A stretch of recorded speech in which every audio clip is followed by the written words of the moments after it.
نحمده ونستعينه ونستغفره ونعوذ بالله من شرور أنفسنا ومن سيئات أعمالنا. من يهده الله فلا مضل له ومن يضلله فلا هادي له. وأشهد أن لا إله إلا الله وحده لا شريك له، وأشهد أن محمدًا عبده ورسوله. أما بعد، فإن خير الحديث كتاب الله، وخير الهدي هدي محمد صلى الله عليه وسلم، وشر الأمور محدثاتها، وكل محدثة بدعة، وكل بدعة ضلالة، وكل ضلالة في النار. أعوذ بالله من الشيطان الرجيم. بسم الله الرحمن الرحيم. يا أيها الذين آمنوا اتقوا الله حق تقاته ولا تموتن إلا وأنتم مسلمون. يا أيها الناس اتقوا ربكم الذي خلقكم من نفس واحدة وخلق منها زوجها وبث منهما رجالا كثيرا ونساء، واتقوا الله الذي تساءلون به والأرحام إن الله كان عليكم رقيبا. يا أيها الذين آمنوا اتقوا الله وقولوا قولا سديدا يصلح لكم أعمالكم ويغفر لكم ذنوبكم، ومن يطع الله ورسوله فقد فاز فوزا عظيما. بسم الله الرحمن الرحيم. يا أيها الذين آمنوا أطيعوا الله وأطيعوا الرسول وأولي الأمر منكم، فإن تنازعتم في شيء فردوه إلى الله والرسول إن كنتم تؤمنون بالله واليوم الآخر، ذلك خير وأحسن تأویلا. تمام قسم کی تعریف، کبریائی و بڑائی اس اللہ وحدہ لا شریک کے لیے لائق و زیبا ہے، جو اس تمام کائنات کا خالق، مالک، رازق اور مدبر ہے. بعد ہوں درود و سلام کا تحفہ ہو تمام انبیاء کرام پر، بالخصوص نبوت کی آخری کڑی جناب محمد رسول اللہ صلی اللہ علیہ وسلم پر. اللہم صلی علی محمد وعلی آل محمد كما صليت على إبراهيم وعلى آل إبراهيم إنك حميد مجيد. اللهم بارك على محمد وعلى آل محمد كما باركت على إبراهيم وعلى آل إبراهيم إنك حميد مجيد.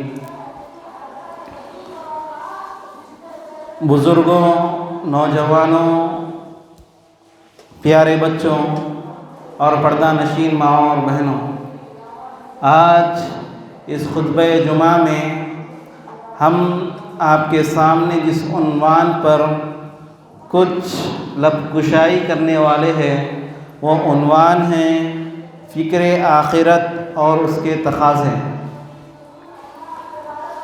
ایک انسان دنیا میں اس لیے نہیں آیا کہ وہ کھائے، پیے، نشو و نما پائے، جوان ہو، بوڑھا ہو اور مر جائے. اس لیے دنیا میں نہیں آیا انسان، بلکہ کیوں آیا ہے اس دنیا میں انسان؟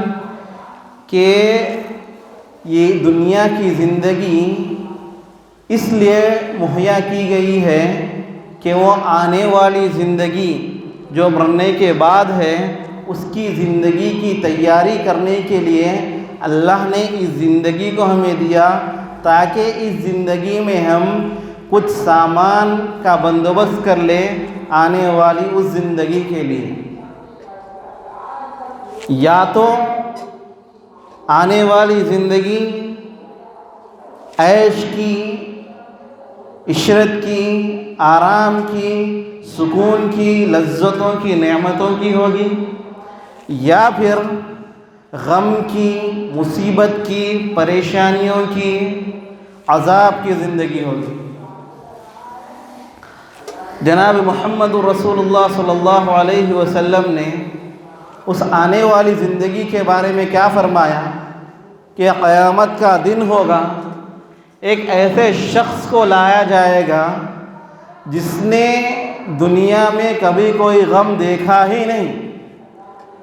اس انسان کو دنیا میں ہر قسم کی نعمتیں مل گئی، رہنے کے لیے اچھا گھر مل گیا، کھانے کے لیے مزیدار کھانے مل گئے، جب باہر نکلتا تو ایک سے ایک سواریاں اس کے لیے مہیا ہیں، کسی قسم کا کوئی غم پریشانی مصیبت کبھی اس آدمی کی زندگی میں نہیں ہے۔ ایسے انسان کو قیامت کے دن لایا جائے گا اور اسے بس ایک لمحے کے لیے، ایک سیکنڈ کے لیے، ایک پل کے لیے جہنم میں ڈال کر نکال دیا جائے گا۔ پھر اس آدمی سے پوچھا جائے گا، اے شخص تو ایک لمبی زندگی دنیا میں گزار کر آیا ہے، کیا تجھے کوئی ایسی گھڑی یاد ہے جس میں تو خوش رہا ہو؟ تو وہ شخص کہے گا، اس جہنم میں جو میں نے ایک لمحہ گزارا ہے، اس لمحے کے بعد مجھے نہیں یاد کہ خوشی کسے کہتے ہیں، نعمتیں کسے کہتے ہیں، اچھائی سکون کسے کہتے ہیں، مجھے نہیں پتا۔ اور ایک ایسے شخص کو اس دن لایا جائے گا جس کی ساری زندگی غموں میں، پریشانیوں میں، تکلیفوں میں گزری، جس کے پاس رہنے کو اچھا گھر نہیں، کھانے کے لیے اچھا کھانا نہیں، پہننے کے لیے اچھا کپڑا نہیں، جس کی تمام زندگی صرف اور صرف پریشانیوں اور مصیبتوں میں ہی گزری۔ ایسے شخص کو لایا جائے گا اور اسے ایک لمحے کے لیے، ایک سیکنڈ کے لیے بس جنت میں ڈال کر نکال دیا جائے گا، اور پھر اس سے اللہ پوچھے گا، اے بندے بتا، تو ایک جو لمبی زندگی دنیا میں گزار کر آیا ہے، اس لمحے کے بعد تجھے کیا کوئی غم یاد ہے، کوئی پریشانی یا تکلیف یاد ہے؟ تو وہ شخص کہے گا، اللہ کی قسم کہ اس ایک لمحہ جو میں نے جنت میں گزارا ہے، اس کے بعد مجھے پتہ ہی نہیں کہ غم کیا ہوتا ہے، تکلیف کیا ہوتی ہے، پریشانی کیا ہوتی ہے۔ یہ آخرت کا منظر ہے۔ اصل میں یہ جو زندگی ہمیں دی گئی ہے وہ ایک مہلت ہے۔ کس چیز کے لیے؟ آنے والی زندگی کی تیاری کے لیے ایک مہلت ہے۔ بالکل اسی طرح جس طرح ایک کسان کو مہلت ملتی ہے موسم بہار سے آنے سے پہلے، فصلوں کی کٹائی کا موسم آنے سے پہلے، جو اس کے پاس وقت ہوتا ہے تاکہ وہ اس وقت میں اپنی زمین کو کھیت کے لیے اچھی طریقے سے تیار کر لے، اس کو اس طرح تیار کر لے کہ وہ زمین بیج کو قبول کرے اور اس کی فصلیں اچھی ہو۔ اس چیز کی تیاری کے لیے موسم بہار اور موسم فصل کاٹنے کا جو موسم ہوتا ہے، اس سے پہلے اس کے پاس ایک مہلت ہوتی ہے۔ رات کو وہ شخص سوتا نہیں ہے، لوگ سوتے رہتے ہیں، اور وہ شخص رات کو سردی میں، کڑکڑاتی سردی میں اٹھتا ہے۔ لوگ کہتے ہیں اس سے، اے شخص، اے کسان، کہاں جا رہا ہے؟ اس رات کو اس کڑکڑاتی سردی میں جا آرام کر لیں۔ تو وہ شخص کہتا ہے، اگر اس وقت میں آرام کر لوں گا تو کٹائی کے وقت میرے ہاتھ مایوسی کے علاوہ کچھ نہیں آئے۔ اس وقت اگر میں محنت کروں گا تو جب لوگوں کی کھیتوں کی کٹائی ہوگی، اس وقت میں بھی چاہتا ہوں کہ میرا بھی کھیت لہرا رہا ہو، میرا بھی کھیت ہرا بھرا ہو، میرے بھی گھر میں دانے آئیں، میرے بھی بچے آرام کی اور سکون کی زندگی بسر کریں۔ اگر اس وقت میں محنت نہیں کر کے سو جاؤں گا تو کٹائی کے وقت میرے ہاتھ کچھ نہیں آئے۔ بالکل اسی طرح ہماری جو یہ زندگی ہے، اس زندگی میں ہمیں اس کسان کی طرح تیاری کرنی چاہیے۔ وہ شخص نہ رات کے آرام کو دیکھتا ہے، نہ دن کے چین کو دیکھتا ہے، نہ یہ دیکھتا ہے کہ رات میں سردی ہے یا نہیں، نہ یہ دیکھتا ہے کہ دن میں گرمی ہے یا نہیں، بس اس لیے محنت کرتا ہے کہ اس کا کھیت اچھا ہرا بھرا ہو جائے، اس کی فصلیں اچھی ہو۔ اسی طرح ہمیں اس زندگی میں اس آنے والی زندگی کے لیے بہترین سے بہترین تیاری کرنی چاہیے۔ جب قیامت کے دن وہ لوگ جنہوں نے آنے والی زندگی کے لیے کچھ سامان کا بندوبست کر لیا، نیک اعمال کر لیے، اللہ کو راضی کر لیا، تو ایسے لوگ اللہ تعالیٰ ان کے لیے ہمیشہ ہمیشہ کے لیے جنت میں ڈال دیں گے۔ اور وہ لوگ جنہوں نے اس زندگی میں جو ان کو مہلت دی گئی تھی اس کا فائدہ نہ اٹھا کر اپنی منمانی زندگی اس دنیا میں گزاریں، اللہ کی نافرمانی کی، شرک کیا، بدعات کی، خرافات کیا، بے حیائی کے کام کیے، تو ایسے شخص کو، ایسے جماعت کو ایسی اللہ تعالیٰ جہنم میں ڈال دیں۔ جب یہ جہنم میں چلے جائیں گے تو ان کو ایک آس ہوگی۔ کیسی آس ہوگی؟ کہ وہ کہیں گے چلو جہنم میں تو آ گئے ہیں، چمڑا جلے گا، جسم جلے گا، زندگی ختم ہو جائے گی، ہماری پریشانی چھوٹ جائے گی۔ تو اللہ تعالیٰ فرماتا ہے قرآن کی آیت، کلما نضجت جلودہم بدلناہم جلودا غیرہا لیذوقوا العذاب۔ جب ان کے چمڑے جل جائیں گے، ان کا جسم جل جائے گا، تو اللہ تعالیٰ ان جسموں کے اوپر پھر سے اور ایک چمڑا ڈال دے، پھر سے ان کے چمڑے کو بالکل اسی طرح نیا کر دے گا جس طرح وہ پہلے تھا، پھر ان کو عذاب دیا جائے گا۔ ویسا ہی عذاب اور ویسا ہی مزہ وہ چکیں گے جس طرح پہلے ان کو جہنم میں ڈالتے وقت انہوں نے چکا تھا۔ پھر ان کا جسم جلے گا، پھر وہ ایک آس میں ہوں گے کہ اب چمڑا جل جائے گا، جسم جل جائے گا اور زندگی ختم ہو جائے گی، اس غموں سے ہمیں نجات مل جائے گی، اس عذاب سے ہمیں نجات مل جائے گی۔ اور اللہ کیا فرماتا ہے؟ قیامت کے دن اللہ تعالیٰ فرشتوں کو حکم دے گا کہ موت کو ایک دمبے کی شکل میں لے کر آیا جائے گا، ان جہنمیوں کے سامنے، ان جنتیوں کے سامنے اس دمبے کو لایا جائے گا، اور سب کے سامنے اس دمبے کو جو کہ موت ہے اسے ذبح کر دیا جائے گا، اور فرما دیا جائے گا، اعلان ہوگا کہ اب موت ختم ہو چکی ہے، نہ اب جنت میں جو لوگ ہیں انہیں موت آئے گی، نہ جہنم میں جو لوگ ہیں انہیں موت آئے گی۔ جہنم میں تم جل رہے ہو، جلتے ہی رہنا ہے،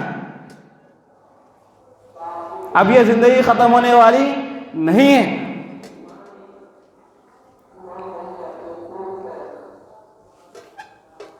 تو وہ کہیں گے اے اللہ اب تو نے جہنم میں تو ڈال دیا ہے، یہی ان کا خیال تھا کہ اب زندگی، اب جہنم میں کچھ عذاب ہوگا، اس کے بعد ہماری زندگی ختم ہو جائے گی۔ جس طرح دنیا میں کہتے ہیں اگر کسی کو پریشانی آتی ہے تو ہاں بھائی 4 دن کی زندگی اچھی گزری، 4 دن بری، زندگی تو گزر جائے گی، ہمیں کون سا یہاں رہنا ہے۔ پر اللہ فرماتا ہے اے وہ لوگوں جو عقل مند ہے، جو ایمان والے ہیں، وہ یہ سوچیں، اس ایسی زندگی کے لیے تیاری کریں جس کے دن کبھی ختم ہونے والے نہیں، جس کے دن کبھی ختم ہونے والے نہیں۔ اور اس کا عذاب ایسا کہ رسول اللہ صلی اللہ علیہ وسلم فرماتے ہیں کہ اگر کوئی شخص جہنم کے عذاب کے بارے میں سوچنا بھی چاہے تو سوچ نہیں سکتا، کسی کے دل میں اس کا خیال ہی نہیں آ سکتا کہ کتنا بھیانک اس کا عذاب ہے۔ اس کا اندازہ آپ اس بات سے لگا لیجئے کہ سب سے ہلکا عذاب جو جہنم میں دیا جائے گا۔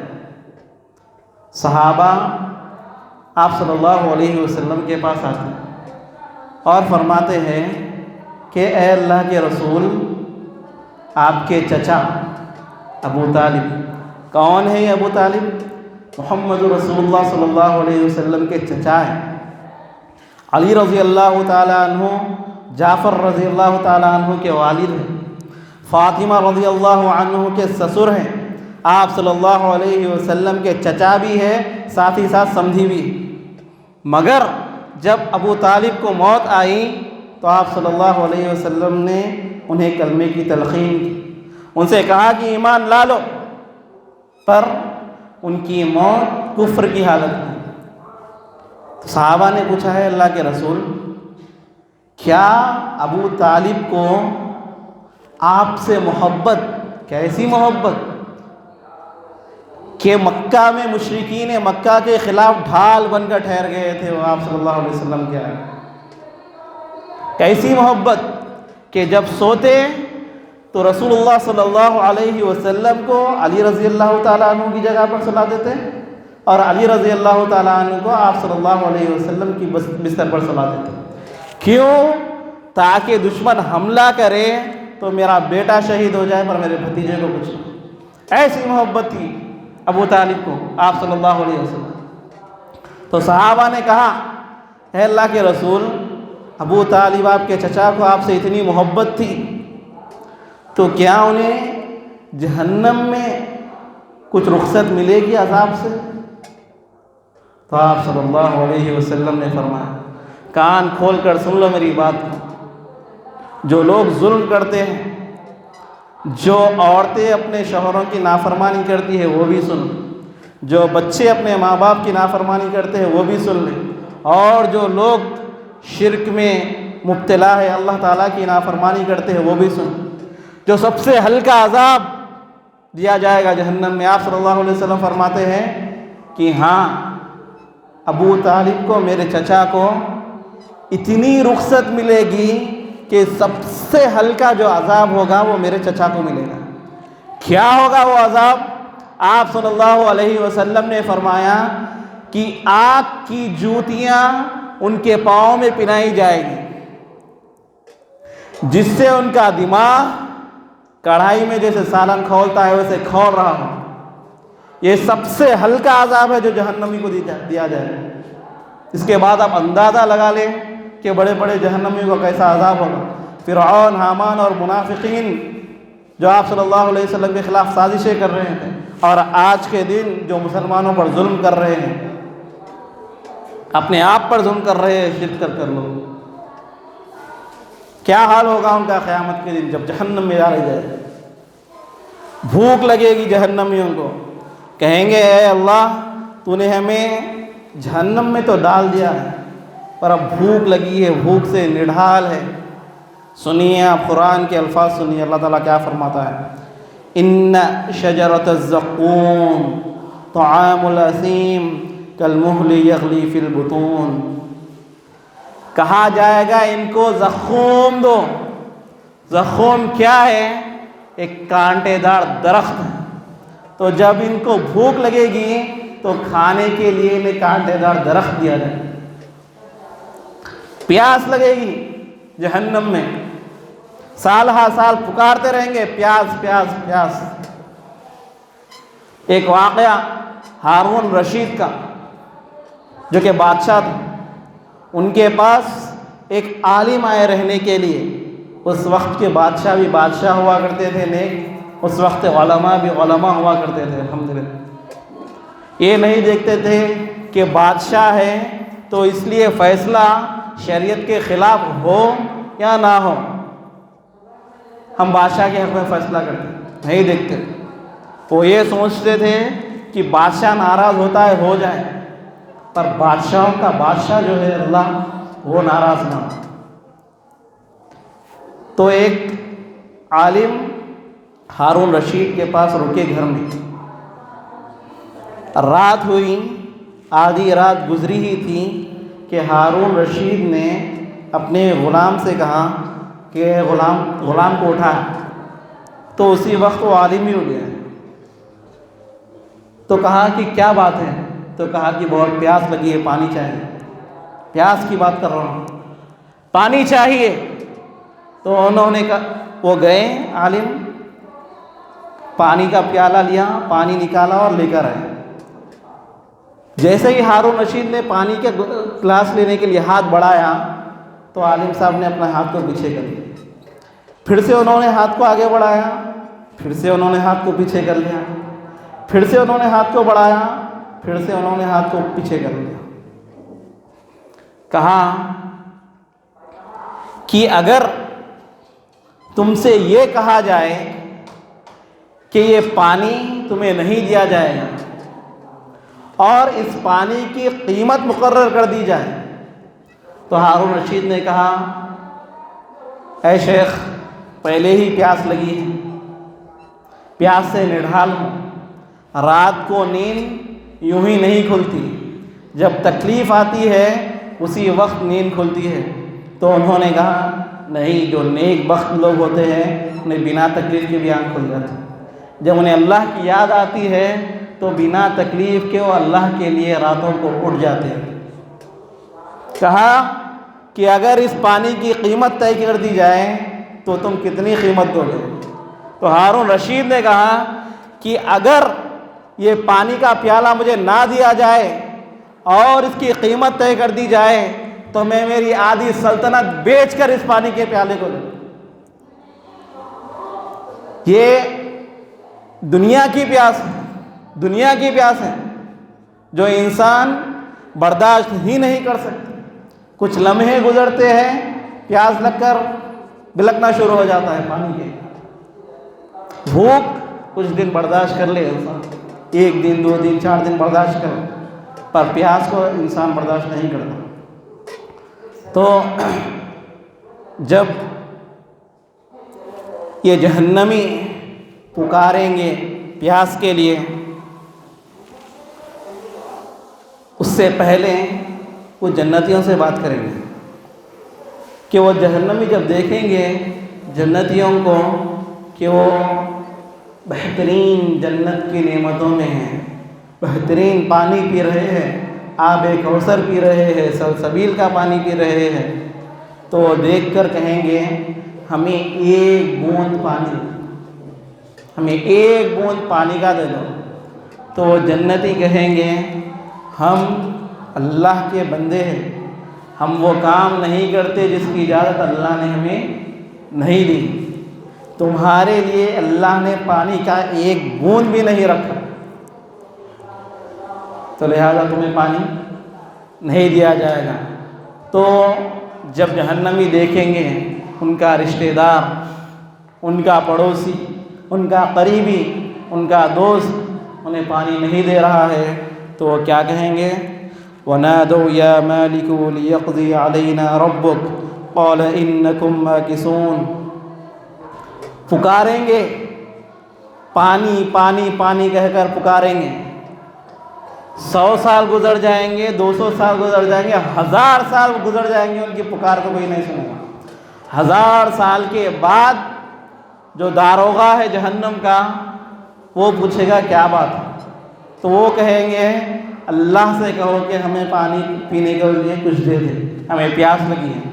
تو اللہ نے کہا تمہیں نہیں دیا جائے گا کچھ. پھر وہ اصرار کریں گے تو اللہ فرشتوں کو حکم دے گا اے فرشتوں ان کو پلاؤ. تو فرشتے کہیں گے اللہ کیا پلائیں؟ تو اللہ فرمائے گا ان کے جسموں سے نکلنے والا پینے پلاؤ. یہ آخرت ہے, یہ آخرت کا بھیانک منظر ہے. ایسے بھیانک جہنم کی یاد کو چھوڑ کر ہماری زندگیاں بالکل بے فکرانہ ہیں, ایک دم فکر ہی نہیں ہے ہمیں آخرت کی. جیسے چاہے ویسے بس ایک ہی تگودو ہے, ہر کسی کی ایک ہی تگودو ہے, وہ مولوی ہو, غریب ہو, امیر ہو, مالدار ہو, حاکم ہو, محکوم ہو, تمام لوگوں کا بس ایک ہی چیز کے لیے محنت ہے کہ کچھ کما لیں, کچھ کما لیں, ہمارے رہنے کے لیے کچھ ہو جائے, ہمارے بچوں کے رہنے کے لیے کچھ ہو جائے. کس چیز کی تگودو کرتا ہے انسان؟ تاکہ اس کی جب سردی آئے تو کچھ اوڑھنے کا انتظام ہو جائے, جب گرمی آئے تو ٹھنڈے پانی کا انتظام ہو جائے. بس اسی چیز کے لیے تگودو کرتے رہتا ہے. 60 سالہ زندگی، 70 سالہ زندگی، بہت سے بہت 100 سالہ زندگی، اس کے لیے انسان دن اور رات محنت کرتا ہے اس زندگی کو گزارنے کے لیے، 60-70 سالہ زندگی گزارنے، پر وہ زندگی جو کبھی ختم ہی نہیں ہونے والی ہے، اس کے لیے 24 گھنٹے گزر جاتے ہیں، ہفتہ گزر جاتا ہے، مہینہ گزر جاتا ہے، سالوں سال گزر جاتے ہیں، کبھی ایک لمحہ نکال کر یہ نہیں سوچتا کہ میرا آخرت کا کیا بنے گا۔ یا ایھا الذین آمنوا قوا انفسکم واہلیکم نارا، اے لوگوں جو ایمان لائے ہو، اپنے آپ کو اور اپنے گھر والوں کو جہنم کی آگ سے بچاؤ۔ کیسی آگ؟ جس کا ایندھن انسان اور پتھر ہے۔ ایندھن کسے کہتے ہیں؟ فیول۔ پیٹرول کو آگ لگائے تو کیا ہوتا؟ آگ لگ جاتی ہے اس میں۔ تو پیٹرول کیا ہے؟ ایندھن ہے۔ کس چیز کا؟ آگ کا۔ تو جہنم کا ایندھن، اب آگ لگی ہوئی ہے کہیں، اگر میں وہاں پر پانی ڈالنے کے بجائے پیٹرول ڈالوں، ڈیزل ڈالوں، گیس کا تیل ڈالوں تو کیا ہوگا؟ آگ اور بھڑکے گی، اور زیادہ ہوگی آگ۔ تو اسی طرح انسان اور پتھر جہنم کا ایندھن ہے۔ تو جیسے جیسے انسان گرتے جائیں گے، جیسے جیسے پتھر گرتے جائیں گے، وہ آگ کم نہیں ہوگی بلکہ آگ بھڑکتی رہے گی، جلاتی رہے گی، ایسی آگ۔ میں اللہ تعالیٰ سے دعا کرتا ہوں کہ اللہ تعالیٰ ہمیں آخرت کی فکر کرنے والا بنائے۔ جو کچھ بھی ہم زندگی گزار رہے ہیں اس کے اندر اے اللہ ہمیں تجھے راضی کرنے والے اعمال کرنے والا ہمیں بنا دے۔ جو کچھ ہم نے اب تک نافرمانیاں کی ہے، گناہ کیے ہیں، معصیت کی ہے، اے اللہ ہمارے گناہوں کو معاف فرما دے، اور قیامت کے دن ہمارے نام اعمال کو جنتیوں میں لکھ دے اللہ، نیکوکاروں میں لکھ دے، اور جہنم سے ہماری حفاظت فرما۔ باقی انشاءاللہ کبھی موقع ملا تو انشاءاللہ آخرت کی جو اور مناظر ہے انشاءاللہ اس کو بیان کرتے ہیں انشاءاللہ۔ وآخر دعوانا الحمدللہ رب العالمین۔